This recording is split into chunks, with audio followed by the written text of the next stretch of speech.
السلام علیکم دوستو، میرا نام ہے اسیب شفقت اور آپ دیکھ رہے ہیں ہنسی ٹی وی۔ یروشلم ایک ایسا مقدس شہر ہے جو دنیا کے 3 سب سے بڑے اور اہم مذاہب یعنی مسلم، عیسائیت اور یہودی تینوں کے لیے مقدس ترین مقام کا درجہ رکھتا ہے۔ مسلمانوں کے لیے اس لیے کیونکہ یہاں موجود بیت المقدس مسلمانوں کا قبلہ اول تھا۔ نبی کریم صلی اللہ علیہ وآلہ وسلم نے اپنے سفر معراج کا آغاز بھی مسجد اقصی سے کیا۔ اس کے علاوہ قرب قیامت سے قبل کے حالات میں بھی اس شہر کا کردار انتہائی اہم ہے، جبکہ عیسائیوں کے مطابق یہ وہ ارض مقدس ہے جہاں حضرت عیسیٰ علیہ السلام کی پیدائش اور انہیں سولی پر لٹکایا گیا، جبکہ یہودیت کے مطابق پورے فلسطین سمیت یروشلم اور بیت المقدس پر ان کا حق ہے، کیونکہ وہ ہزاروں سال پہلے یہاں آباد تھے جہاں سے انہیں نکال کر در بدر کر دیا گیا تھا۔ اور ان کی کتابوں میں ایک مسیح کا ذکر ہے، یعنی دجال کا، جو اس وقت اس ارض مقدس پر نازل ہوگا جب یہ مسجد اقصی کو شہید کر کے تیسری مرتبہ ہیکل سلیمانی کی تعمیر کریں گے، جس کے بعد یہ دجال کی قیادت میں گریٹر اسرائیل بنائیں گے، جس میں عراق، شام، اردن، سعودی عرب کا شمالی علاقہ، ترکی کا جنوبی علاقہ اور مصر کے صحرائی علاقے سمیت دریائے نیل کا زرخیز علاقہ بھی شامل ہے۔ اور اسے حاصل کرنے کے لیے وہ ایک بڑی جنگ عظیم جس میں وہ مسلمانوں کو شکست دے کر پوری دنیا پر اپنی یہودی حکومت قائم کریں گے۔ یہ بات تو سبھی جانتے ہیں کہ امریکہ کی بنیاد رکھنے والے اور پس پردہ رہ کر اس کے تمام سسٹم کو چلانے والے فری میسنری یہودی ہیں، جنہوں نے اسرائیلی ریاست کے قیام کے لیے اہم کردار ادا کیا۔ اور اب حال ہی میں ڈونلڈ ٹرمپ نے اپنا امریکی سفارت خانہ یروشلم منتقل کرنے کا اعلان کیا اور پوری دنیا میں اسرائیلی ریاست کے ناجائز وجود کو تسلیم کروانے کے لیے باقاعدہ ایک پروپیگنڈا اور مہم شروع ہو چکی ہے، خاص طور پر ان 19 عرب ممالک میں جو اب تک اس قبضے کو تسلیم نہیں کرتے۔ اس وقت ان کا سب سے بڑا مقصد مسجد اقصی کو گرا کر اس کی جگہ ہیکل سلیمانی کو تعمیر کرنا ہے، جس پر فی الحال فلسطین اور اردن کا کنٹرول ہے۔ دی ٹیمپل ایسوسی ایشن ایک یہودی ادارہ ہے جس کا کام جلد سے جلد ہیکل سلیمانی کی تیسری مرتبہ تعمیر کے لیے تمام راہیں ہموار کرنا ہے، جس کی وہ پوری پلاننگ کر چکے ہیں۔ لیکن مسلمانوں کا کہنا ہے کہ اگر ایسا کیا گیا تو ایک بہت بڑی جنگ ہوگی اور وہ جان دینے سے بھی گریز نہیں کریں گے، اور در حقیقت یہ جنگ ہونی ہے۔ لیکن اس سے پہلے یہ جان لیتے ہیں کہ آخر ہیکل سلیمانی ہے کیا اور اس کی تعمیر یہودیوں کے لیے اتنی اہم کیوں ہے۔ اللہ کے پیغمبر حضرت یعقوب علیہ السلام فلسطین کی سرزمین پر آباد تھے۔ آپ کا لقب اسرائیل ہے، اس لیے آپ کی اولاد کو بنی اسرائیل کہتے ہیں۔ آپ کے بیٹے حضرت یوسف علیہ السلام جب مصر کے بادشاہ بنے تو انہوں نے اپنے تمام خاندان کو مصر بلا لیا اور یہ لوگ یہاں آ کر آباد ہو گئے۔ مگر حضرت یوسف علیہ السلام کی وفات کے بعد فرعون مصر نے بنی اسرائیل کو غلام بنا لیا اور ان پر ظلم کرنے لگا، تو بنی اسرائیل میں حضرت موسیٰ علیہ السلام کو اللہ تعالیٰ نے نبوت بخشی اور کہا کہ اپنی قوم کو فرعون مصر کے ظلم سے نجات دلوا کر دوبارہ سے فلسطین میں آباد ہو جاؤ، اور یوں بنی اسرائیل فلسطین میں آ کر آباد ہو گئے۔ لیکن مصر سے واپسی پر یہ ہر طرح کی برائیاں اور غرور و تکبر اپنے ساتھ لائے تھے۔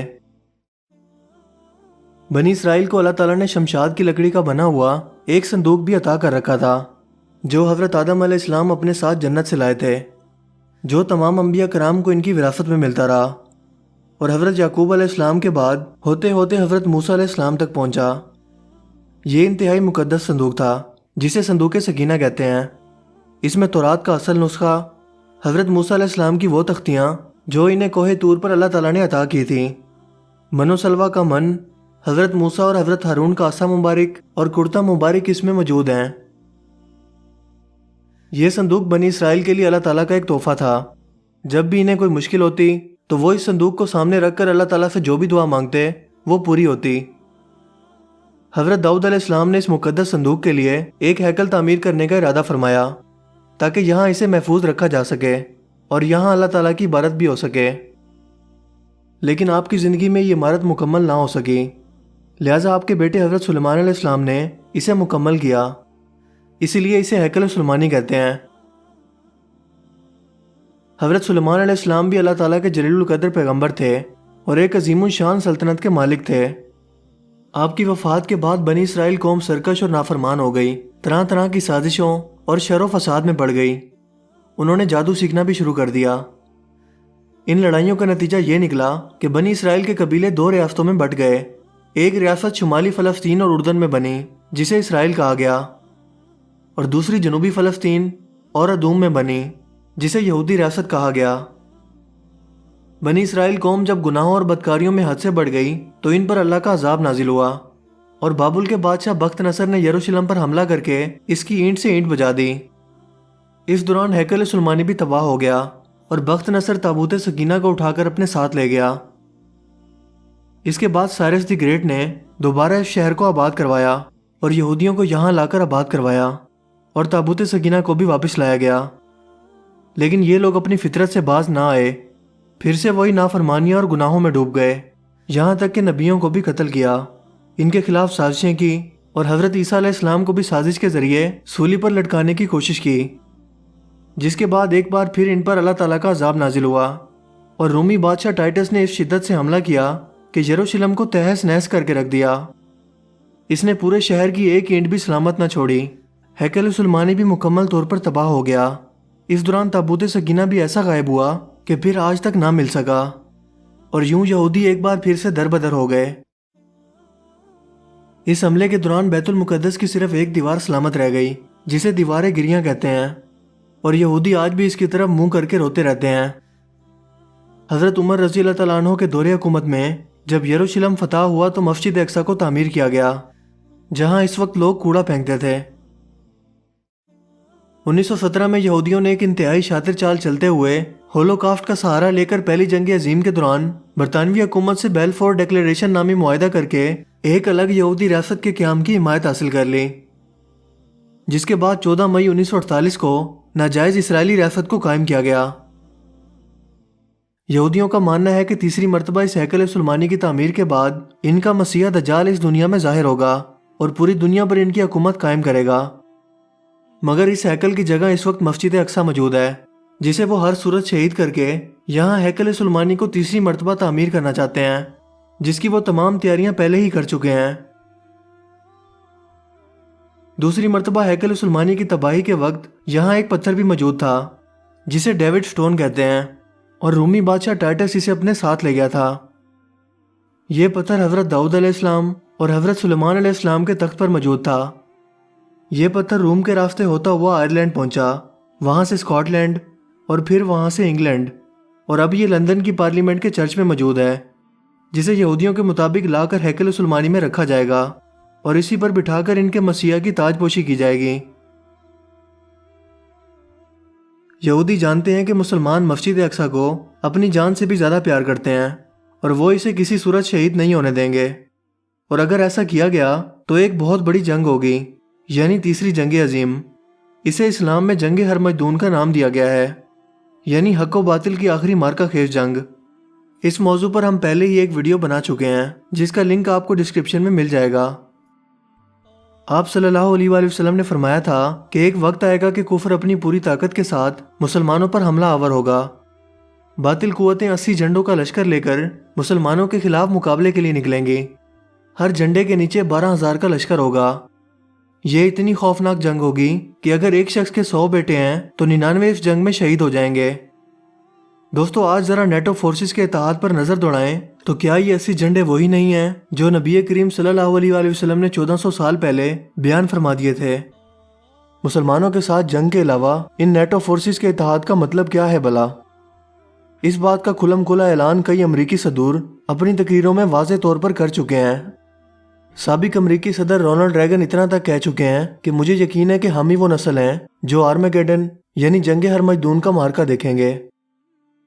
یہودیوں نے جگہ جگہ غرقت کے درخت لگانے کے لیے ایک مہم چلا رکھی ہے، اور یہ لاکھوں کی تعداد میں لگائے جا رہے ہیں۔ اس درخت کے بارے میں نبی کریم صلی اللہ علیہ وآلہ وسلم کا فرمان تھا کہ یہ یہودیوں کا درخت ہے، کیونکہ مسلمانوں سے جنگ کے دوران جب بھی کوئی یہودی کسی بھی درخت کے پیچھے چھپے گا تو درخت مسلمان کو خود بتائے گا کہ اس کے پیچھے ایک یہودی ہے، اسے قتل کرو۔ مگر غرقت کا درخت ایسا نہیں کرے گا، کیونکہ وہ یہودیوں کا درخت ہے۔ آپ صلی اللہ علیہ وآلہ وسلم نے فرمایا تھا کہ عربوں کے لیے ہلاکت ہے، یعنی عرب اس دور میں ہلاکت اور تباہی کی طرف گامزن ہوں گے، جو آج ہماری آنکھوں کے سامنے متحدہ عرب امارات اور سعودی عرب میں بڑھتے اور پروان چڑھتے مغربی کلچر کی صورت میں موجود ہے۔ عیسائیوں کی آخری کتاب ریولوشنز آف سینٹ جونز میں اس جنگ کا ذکر آرمیگیڈن کے نام سے موجود ہے۔ آج بھی اگر آپ ڈکشنری سے اس لفظ کا مطلب تلاش کریں تو گوگل آپ کو یہ دکھائے گا the final battle between evil and good before the end of this world, یعنی دنیا کے خاتمے سے پہلے حق و باطل کی ایک آخری جنگ جس کی تیاریاں زور و شور سے جاری ہیں، کیونکہ دفاعی اور جنگی تیاری میں اس وقت امریکہ اور اسرائیل دونوں سب سے آگے ہیں، کیونکہ وہ جانتے ہیں کہ آخری جنگ کا وقت اب قریب آ چکا ہے۔ 2000 سال سے وہ جس سرخ بچیا کے پیدا ہونے کا انتظار کر رہے تھے وہ بھی پیدا ہو چکی ہے۔ قرآن کریم میں اس بچیا کا رنگ پیلا جبکہ یہودیوں کے مطابق اس کا رنگ سرخ تھا۔ غرض ہیکل کی تعمیر اور جنگ کے تمام انتظامات اور اللہ تعالیٰ کے اس وعدے کے پورا ہونے کا وقت قریب آ چکا ہے۔ مسجد اقصیٰ کے اطراف میں مصنوعی زلزلے پیدا کر کے اسے گرانے کی کوشش کی جا رہی ہے تاکہ ان کا کام بھی ہو جائے اور اسے ایک قدرتی آفت کا نام بھی دے دیا جائے۔ اس خبر کو دنیا بھر کے اخبارات میں بھی ہائی لائٹ کیا گیا، لیکن جس وقت میں نے ان خبروں کو پڑھنے کے لیے ویب سائٹ کو اوپن کرنا چاہا تو وہ سب ویب سائٹس بلاک ہو چکی تھیں۔ دوستو، اللہ تعالیٰ کی طرف سے یہ مسلمانوں کے لیے آزمائش ہوگی اور مسجد اقصیٰ کو شہید کرنے کے تنازع پر ایک جنگ عظیم یعنی جنگ ہرمجدون کا آغاز بھی ہوگا، لیکن اللہ تعالیٰ میدان جنگ میں بازی کو بدلے گا جب امام مہدی علیہ السلام مسلمانوں کے لشکر کی قیادت کریں گے اور انہیں فتح دلوائیں گے۔ یہودی جان بچا کر میدان جنگ سے بھاگیں گے مگر مسلمان انہیں چن چن کر قتل کریں گے، اور دجال کا خاتمہ حضرت عیسیٰ علیہ السلام اپنے ہاتھوں سے کریں گے۔ امام مہدی علیہ السلام ہی تابوت سکینہ کو نکالیں گے جو دوسری مرتبہ ہیکل کی تباہی کے بعد آج تک نہیں مل سکا۔ اس جنگ میں مشرق سے آنے والی فوجیں امام مہدی علیہ السلام کے لشکر کا حصہ ہوں گی، جن میں پاکستان بھی شامل ہے۔